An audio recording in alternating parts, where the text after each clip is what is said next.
We are in the air here, flying the trainer once again over the beautiful countryside. It's a beautiful day for flying. You never know really when something could go wrong. If something should go wrong, you want to be prepared. Don't be afraid, remain calm, and make the best of the situation. Thankfully, this is a flight simulator. I've never been able to do this with real-life students. That is, actually shut down an engine in flight and then deal with the resulting excitement. But we'll try it here today as we're flying along.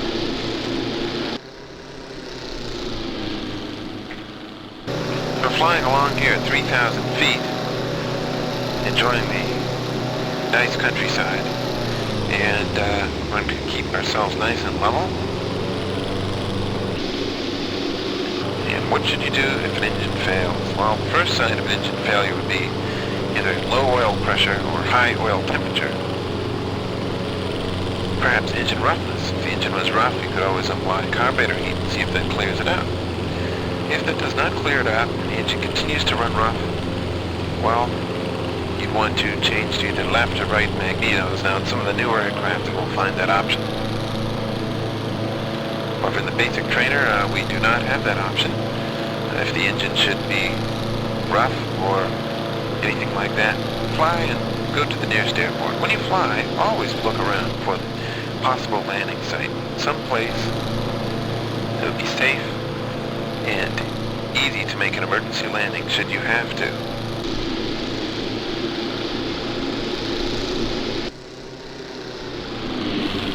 Well, let's say we're flying along here anyway, and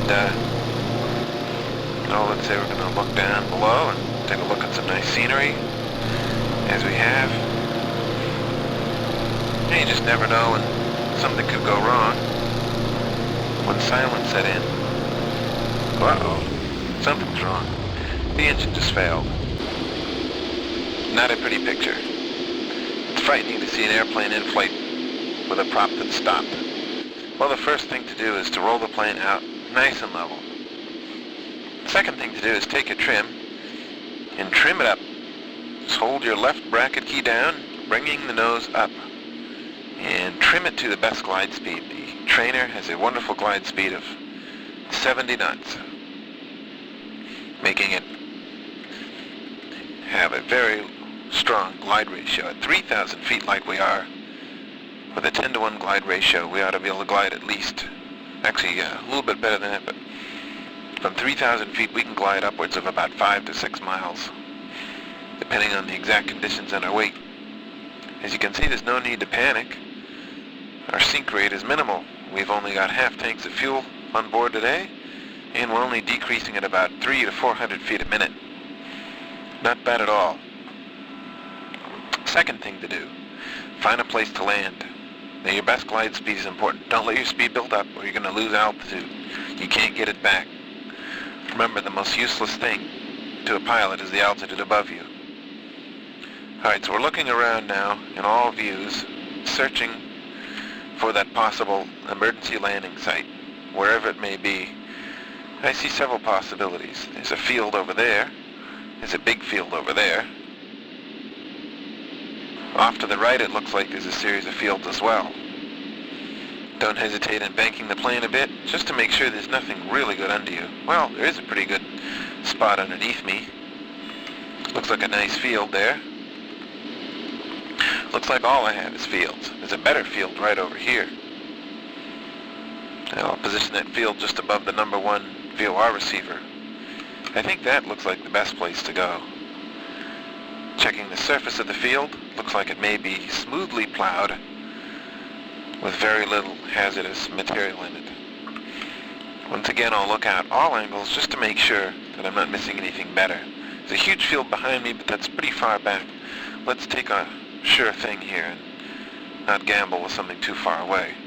Obviously, if there was an airport within gliding range, that would be the best. Now, what is gliding range? Well, basically, if you bring your wing to the horizon, gliding range ought to be anything you see pretty much within your immediate wingspan. If you're in a bank, at 2,000 feet, anything within about 3 miles we can get. Well, we have that field right below us now as we're approaching. And that looks like the best place to go.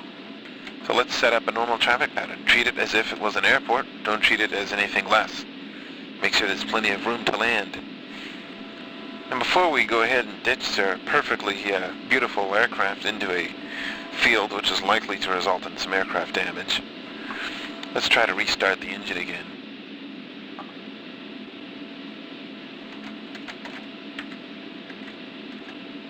Yeah, we'll try to restart it.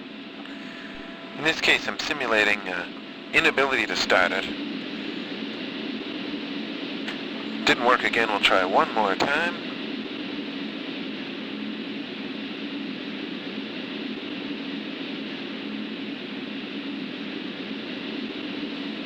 And it's just not going to perform for us today, so unfortunately it looks like we are going to have to bring the aircraft into the dirt. The important thing is just to remain calm the entire time. Now we have our field off our left. The prevailing winds today are unknown because let's just say I was being sloppy. Try to land into the wind as best you can. With such a large field like that, we are going to have a traffic pattern. As I'm so high right now, I have two choices.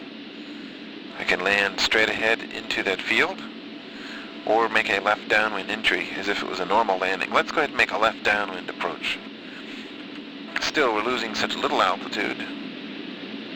You may even have time to snap a few pictures. Well, I shouldn't say that, but the meaning of this is don't panic. In an emergency situation like this, your engine has quit. There's nothing to worry about. There really isn't. As long as you have a good place to land, you'll be fine. Remember how slow you can land this aircraft.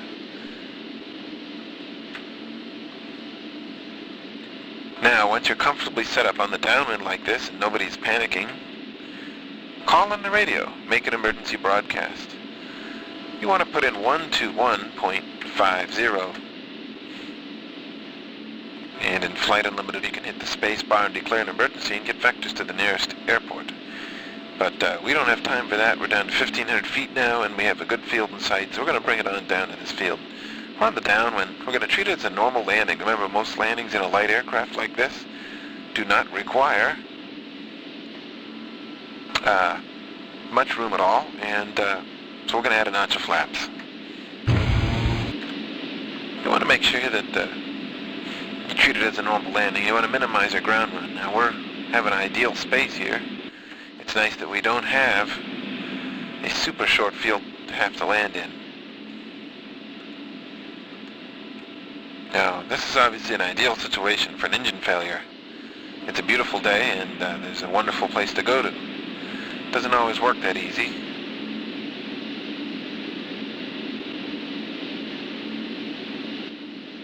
Now we're on the final approach to the airport.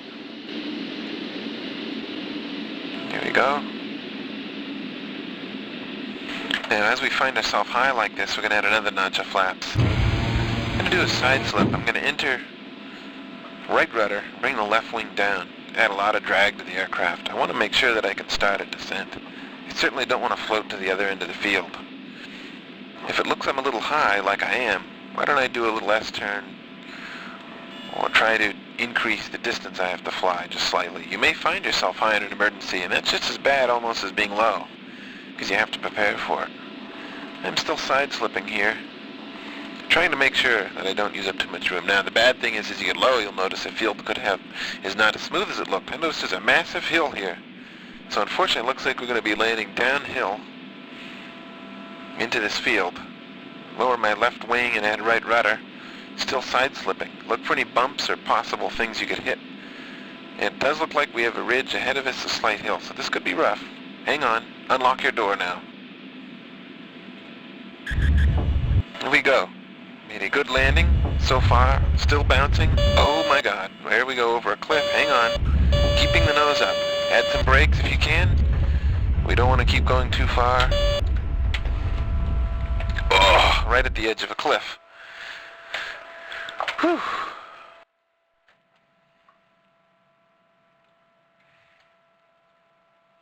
How's that for a close call? Well, there's a perfect situation there where you want to be really careful and do the best you can.